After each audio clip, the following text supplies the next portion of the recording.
You are listening to C-Suite Perspectives, a podcast by the Conference Board. Welcome to C-Suite Perspectives, a signature series by the Conference Board. I'm Steve Odland from the Conference Board and the host of this podcast series. And in today's discussion, we're going to talk about how marketing groups are using AI in marketing communications. Joining me today is Ivan Pollard, the expert at all things marketing, communications, and now AI together, and he runs our Marketing Communications Center here at the Conference Board. Ivan, welcome. Thank you very much for having me, Steve. So AI, is this kind of new toy, and people think of it as, something that just came along in the last year, but it's been used for a long time in marketing. I think you're right, Steve. Even when I'm thinking about back to the 1990s, we were already starting big data, we were starting to use predictive analytics. Think about when the iPhone and Facebook come along, suddenly we're using natural language processing to do sentiment analysis on social. So it's been around a while, then augmented reality, then sims and simulated models. And it kind of took off a little bit when the large language models came in. So we didn't really need code and tech to do that. The marketers started doing it themselves. Okay, but all of the things that you just said, you're right, it goes back to the 90s, even in some cases the 80s. We didn't think of that as AI, we just thought that it's a software tool, that helps. And I guess that gets to the heart of it, that AI is simply software, it's just the next leap. Yeah, and I think thinking of it as a tool, not as the solution, is really one of the critical points that most marketing leaders are facing up to. That it's not about what can I use AI for, it's about what job do I need to get done to deliver more growth and do it at a lower cost, and how can AI help? Well, this is a really important point because it kind of makes you laugh when you hear these people go, "Oh, AI is going to cause me to lose my job. They're going to eliminate." I laugh because I've heard this at each stage of tech evolution or software evolution, and in every case, it's allowed people to be more creative, more innovative, do things faster, and it's not about elimination of heads. It's about helping people do their jobs better. Yeah, you can go all the way back to the spinning jenny and that getting thrown out of the window because the cotton workers thought they were going to lose their jobs. But you're right. When I was talking to your avatar robot earlier today, we discussed exactly the same premise. Well, I am an avatar robot, and I really didn't like it when you threw the spinning jenny out the window because that was my sister. But listen, I think this whole new world is so fun and exciting for marketers.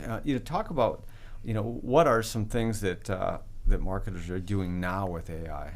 Well, let's think about the data first. How many of the marketers are actually using this? And some of the Conference Board research at the beginning of the year pointed at 86% of mid-level and junior level marketers were using AI every day or at least once a week. Do they know it? And they did know it, and they knew that they were using it, and they were mindfully using it. And again, back when we were doing the research and looking at different disciplines in any enterprise, marketing was one of the leaders who were adopting AI tools pretty early on. Yeah, HR too, human capital, but more on the the customer service and data. Yeah. But that's just it, isn't it? It's it can do a lot of things. You talk about large language models and big data.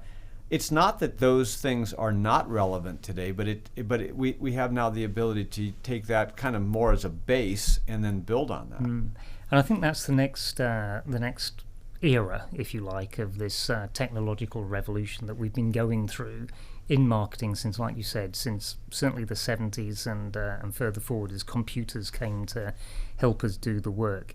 And that next stage is about what it can do to improve the working life of the marketer, but more importantly, the impact that marketing has on the customer and the consumer. There's a lot of flavors to AI, and everybody's got a different list, but generative AI is one area that I think people, sort of settle on as sort of a subcategory, and that's an important set of tools for marketers and communicators. Without doubt. So again, looking at the research, we found that when we asked people those marketers and communicators, what were they doing with AI tools. 60% of them were using it to draft or summarize content. Around about 50% were doing it, using it for research, to go and explore a topic. 40% using it to edit what they'd written. And around about 25 to 30% using it to personalize marketing better and more cost effectively, or to drive customer service. And those numbers are only going to go up. You made a presentation that I had the good fortune to listen in on a few months back, and you were describing the AI use, generative AI use in pack design. And when we used to do this in the olden days with Spinning Jenny, we used to have to hire an agency. It was at least $1 million. You'd spend a year doing it and proofs and da.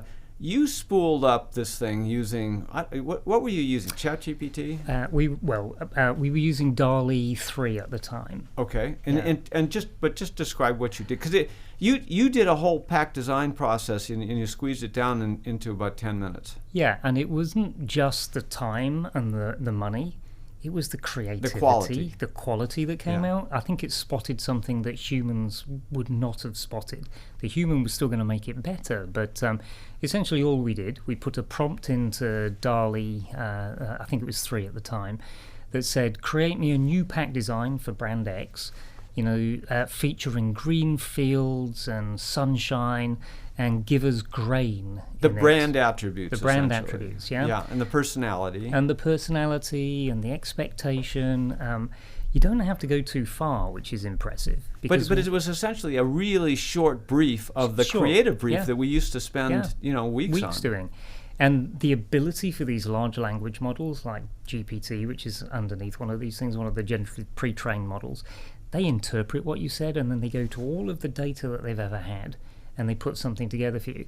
Now, not every design it came up with was great, but there was one that harkened back to the visual imagery of the 70s, and a little bit hippie, a little bit deco, which was, of course, when that's when you like, because that's kind of the that was era me. That was when I was 40. The other people like some of the other ones better, but the point was they were really legitimate pack designs. Legitimate, cost nothing. Literally cost me 1 token on DALL-E, and was done in 15 minutes. And it looked at everything that had ever been done, which of course the human being forgets. We look at iterating on the latest pack design. This went back to the 70s. And the other thing is, it's not that you just, program this thing and walk away from it. So, it gave you, I forget how many examples, but, 6 or 8 different options. And you don't necessarily have to just take one then, but you can use that and edit from there. Yeah, and you can put that back into the machine, as it were, and say, hey, I like this and this about it. So this kind of idea of iterative chain of thought prompting for these engines, that's really where the future is. So the human is definitely in there. And they didn't get their nose out of joint when you said, I don't like your creative. It didn't, and that was perhaps one of the most delightful things about it. Right, and you didn't have to take them to lunch, and all. No, we did take them to lunch. Okay. That was one of the things afterwards to celebrate. You and Dolly. Me and Dolly and Spinning Jenny came along as well. So I just think this is so interesting, and but again, you can't just turn these things loose and expect it. If you think about whether it's generative or now there's certain certain tools where you can create a rough draft of something or have somebody write a speech. You don't want to take anything, just take the output and go, but it's a starting point, or they can do a light edit, which is a finishing point. So it's a tool to use within the process. Without doubt. And actually, when we're thinking of processes, Steve, the next generative AI is all over marketing at the moment. The next thing coming is agentic AI. A what? Agentic, where the AI tool acts as the agent for you. So it doesn't just do the one task. So agent. Agent, I see. Apparently that's what they're calling it, agentic AI. We heard last week about how Microsoft are using it inside their HR processes, for instance. But marketers will do it as well, where instead of create me a pack design, you can give it the task. I need a new way of thinking about brand X, positioning it in the market, find me a new sector, find a way of appealing to them, tell me what price point I should go at, create me some plans, and then show me what the upside is.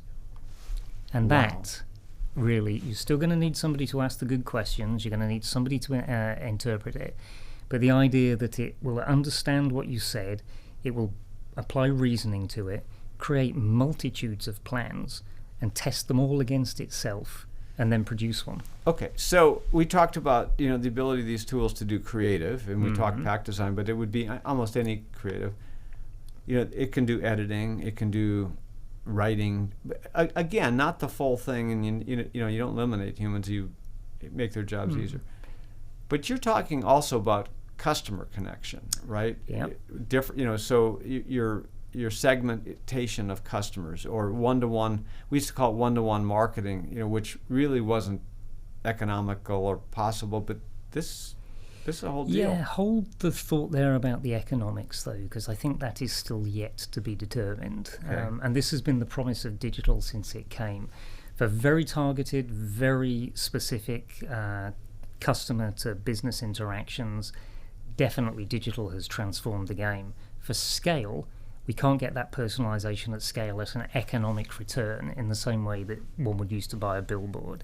So I think, generative AI definitely with creativity, with scripting, with writing, with generating voices, with generating pictures, even film now. You can go soup to nuts using an assistant, if you like, to do it with you. We're getting close to getting there to do it for you. And we're also getting close to getting that done for the customer, the individual customer. The most easy aspect of that at the moment is chatbots and customer service, where the AI will look at all the things that has ever happened and help the human serve the customer better, and in some cases take over. Yeah, and it works in some cases, but the best practice now is to have an escalator to a human being, at least behind the curtain. The Wizard of Oz behind the curtain, but it's a real person. Let's just, McCarthy's 4 Ps take us back right to a long time ago in a galaxy far, far away, but they're still relevant in today's marketing world. Let's just click through each P and talk about how AI is affecting it. First P is product. These are the 4 Ps of marketing. So the product. So how is AI helping on the product development? So we're starting to use it to do innovation and find new markets, new products, new ways of positioning things. So watch for synthetic data coming up. That's a very interesting What is dynamic. synthetic data? So it's not asking real human beings what they would think of this new dog food, or asking a customer about this new software as a service. You create proxies for them using data that are generated off the basis of real human beings, but then you can use the responses. Fascinating. So basically, you don't have to have a human interaction there, because you could duplicate all of their opinions about it, and then it becomes essentially a bot. And it becomes a great place for you testing things. One case history, for instance, a company called Evidenza will simulate research surveys for C-suite executives, and we saw it was anonymized, but a survey asking CEOs around 8 categories, and then they mimicked those 8 categories and those CEOs with just their synthetic data. Of the 8 categories, 5 of them were within 3 points of each other, and the other were plus or minus 10. And in fact, the person who used the survey said they went back to revisit the ones where the synthetic data predicted something the humans hadn't told them. But the point is, with the humans, the real CEOs took 3 months and $300,000. With Evidenza, just making it up from what they know CEOs think and feel, it was an afternoon. But it has to be $10,000. data driven and it data has to be based. data driven, Yeah. and the data, of course, has to be derived from real human interaction. Second area, the second P is price, and that seems more back to the analytical side of it. It is, but again, one could predict a future, Steve, where why is there a price for anything? So what if AI started managing dynamic prices at fractions of the penny, for instance, and when it knows that I want a cup of coffee and I'm desperate for one, the price goes up by, zero point 0.1 pennies. Or the other way around, we could get collective bargaining. If me and 74 other people in Minneapolis are going to buy a car this afternoon, we could pool our buying power and get deals. So I think the pricing and the way that we've always thought about it may get challenged by what AI could do for us. Third P is place, meaning the point of distribution or the point of purchase. How can AI impact that? Again, probably two areas that I think in the short term marketers will use this: synthetic data overlaid with what their current product offerings are and what they know. How do they use that to open new markets and suggest new things? I'll give you a super simple example. Hey, agentic AI, I want you to tell me what I could do for the pet food market or pet nourishment market if you look at and compare the current dynamics in that market with how humans get food and drink and nutrition. Create an innovation for me, tell me how big the market is, tell me how my current organization could do it. So for the place, it may go, okay, well, you sell through these supermarket chains, this is where those pet food owners go. There is a space there because everybody walks home with their can of soda in the back of the car. Nobody walks home with a can of soda for a dog. So it will do that for us to be able to identify places, segments in the market, real places, and then you can overlay it with weather data, for instance, or insurance data, and look at long-term potential homeowners and income. Fourth P is promotion, and this seems like we're back to generative AI. Yeah, and this is what's happening now, and we could probably get into that in a way that I think we could go a little bit deeper and talk about some of the examples of software. Yeah, so those are the 4 Ps. We're talking about the use of AI in marketing and communications. We're going to take a short break and be right back. What does the future of work mean for your employees? How will your company navigate ESG? Will there be a global recession? At the Conference Board, our experts translate the latest research and economic analysis into insights and real-time problem solving for your organization. Membership at the Conference Board provides your team with an assortment of knowledge, from economics, marketing and communications, ESG, public policy, and human capital. As a member, you'll have access to our center experts, member-exclusive events, data and benchmarking tools, and peer sharing that will help you understand the present and shape the future. Consider becoming a Conference Board member today by visiting www.conference-board.org. Welcome back to C-Suite Perspectives. I'm your host, Steve Odland from the Conference Board, and I'm joined today by Ivan Pollard, who is the center leader of our Marketing and Communication Center at the Conference Board. Okay, so Ivan, we were talking about the 4 Ps before the break and all the ways, well, not all of them, but some examples of ways that AI is impacting all of this. But let's just go through many of the means, or the tools with which, the broad tools with which marketers address consumers or customers. Start with TV advertising. How is AI being used in TV advertising? Well, let me go back and frame this with a little piece of history that was very prescient. So I had to look this up online. Some of us out there may be old enough to remember this, but in 2002, out comes a film called Minority Report with Tom Cruise in it.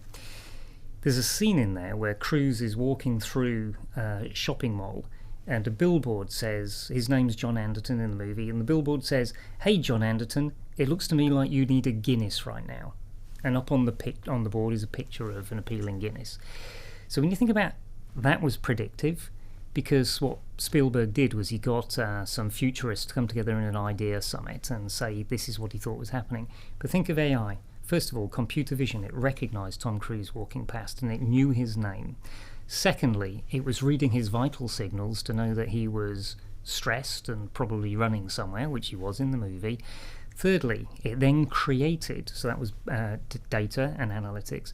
Thirdly, it created the voice in the tone of somebody who would be his friend, and it created the image that was like, this is what a Guinness could do for you right now.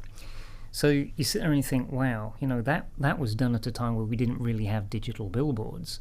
So the future of all things advertising and all things promotional is going to get changed and was predicted to do so.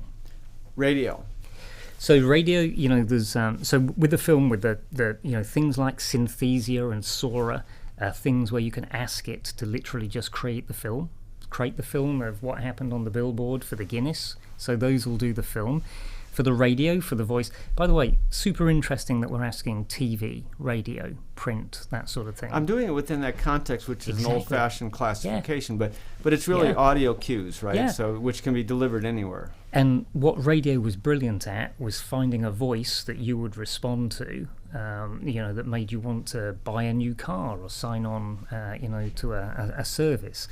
So radio, there's things like Murph and Speechify that are out there, which will take a voice, create things for you right at the beginning. One of the other things lots of kids use radio for was to listen and discover music. So even IBM Watson Beat will create a jingle for you or some music track for you, and there's other things out there like Jukebox AI. But to your point about so in the grocery business, everybody carries around a bonus card or one of those frequent shopper cards. If you had an inexpensive chip in there, they could read who you are, what your shopper patterns are, and you could step into an elevator and it could say, "Hey, Ivan, it's lunchtime.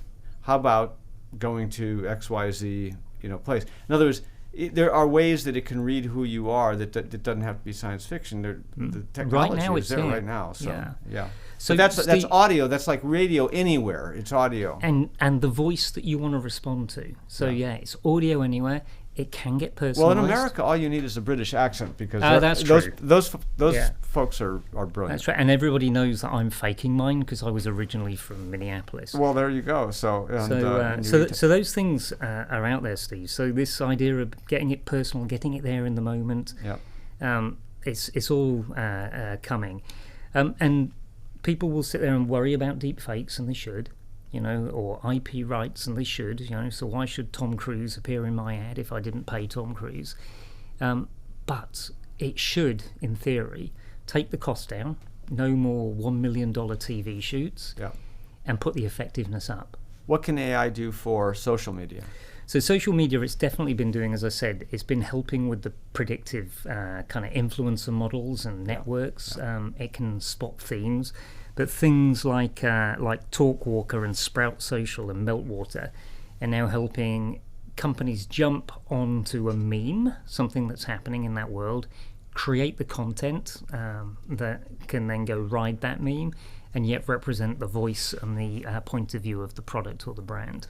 We talked about pack design. Branding itself is a big area. I mean, that was such a high margin business. Yeah, it's huge. I mean, you would pay a company $1 million to find a new name for you. Right. Now all they would do is shuffle the letters and that was it, and then blow up the font and shrink the font and present you, and then do a lot of research with real people to find out what it was like.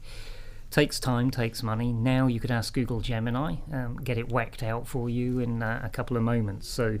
Again, other tools like Patterned AI and Chroma and Brand24 are all putting AI and its ability to look at all the things that could happen, understand what you want, suggest a few things to you that you should react to, and then empower you to go and take those forward. And then finally, you've got the whole direct mail thing, and I remember when they came out with the first time being able to address a direct mail piece with somebody's name on it. Mm-hmm. It was the technology first of knowing, somebody where somebody lived, and so therefore it wasn't occupant anymore, but also being able to print that and personalize it at a high volume rate. But is direct mail even relevant anymore, or does it all go electronic? Well, I think if you're a good marketer, you're asking that question. It's not about is it relevant, but is it more effective and more cost efficient? And in some cases it may well be. Dear Steve, we notice it's your birthday and we just delivered this to your door. By the way, would you like to buy our home insurance because your house is going to flood next year? Those sorts of things may get a bit spooky, but direct mail, it's difficult to break through, but again, there are things like Kaya and Outreach that will help you, and even the HubSpots and the Marketos of the world are building in AI to help end to end on the process. Who do I write to? What should I say? How do I phrase it? How do I follow up? Part of inventing is starting with a wish. I wish that I didn't have to drive to work, I could fly. And then you solve for that in some fashion. It creates other issues. But what are the wishes today of marketers, and how can AI address those wishes? So I think if we zoom out to what the marketers have to do, all the possibilities are there, but it increases the workload to do this. So one of the big wishes of the marketers is to kind of like use this to automate the things that take me time, but just get me started. So that's the wish at the little end. Free me up so that I can think more creatively and add the genius. Right at the other end, it is, so you've got process automation, so you've got Salesforce and Workday and all those sort of things that will help get you through Monday and Slack and those things that help us just manage the process better. At the other end, they're mostly productivity tools. Without doubt, which is the same for any discipline, by the way, across the organization. So enterprises need to think about how you don't let one department do one thing, and most people are thinking that. But then at the other end, there is things like, give me a spark of insight that will create a new idea that helps me connect with my customer better and get a better return on investment. Help me measure that and prove that it was me and my work. Help me learn from every single interaction that a customer has with me to make the next interaction better. These are the big wishes of the marketers, and I think we're on the road, but I think we've been on that road since marketing began, really. Yeah. We've talked a lot about the opportunities in AI, but not the downside. We'd probably be remiss not to talk about some of the downsides. Your thoughts? Yeah, so again, a little bit of TCB research. Again, at the beginning of the year in the C-Suite Outlook, and everybody should look for that coming out in January. 64% of board directors said they weren't effectively overseeing how workers in their companies were using AI. 48% of CEOs said the same thing. So this idea that, AI has its risks and we need to monitor those. And maybe the three big risks for me, Steve, in marketing was one, misrepresentation of the company, the product, or the offer. The second, I think, is, I touched on it with Tom Cruise, is IP issues and IP misuse and potential backlash. There is a company out there called Vermilio, which is an AI-based company that gets underneath the base code of the constructed image, for instance, in Midjourney, and it can tell you whether or not one of those pixels was drawn from Tom Cruise or not. I'm going to discover that I'm actually a kind of an IP misuse of Tom Cruise myself, and that's how I was built, and I'll owe him a lot of money.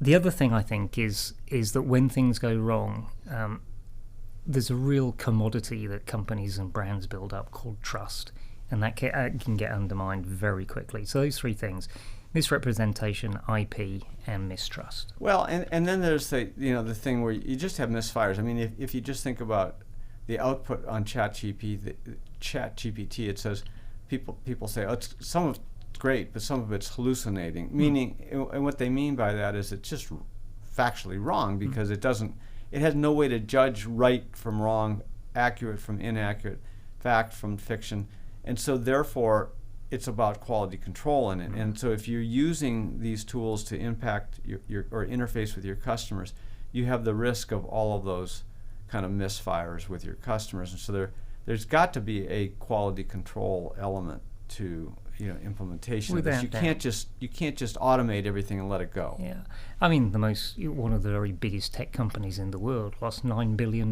because of the way its image generation tool was misrepresenting the population. Final thoughts on how CMOs and CEOs should be interacting or thinking about AI? Yeah, three thoughts, Steve. These are exciting times, without a doubt, especially for marketing. As I said earlier on, don't look at AI as the solution. Look at the problem that you want to solve and see if it's one of the better tools that you've got. and we have to prove that the cost effectiveness is there. And then maybe for the whole thing, I'd be saying think big with AI, what it could do, the big problems it could solve, the big wishes.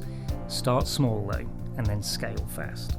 Ivan Pollard, great words of wisdom, and not bad for a human being.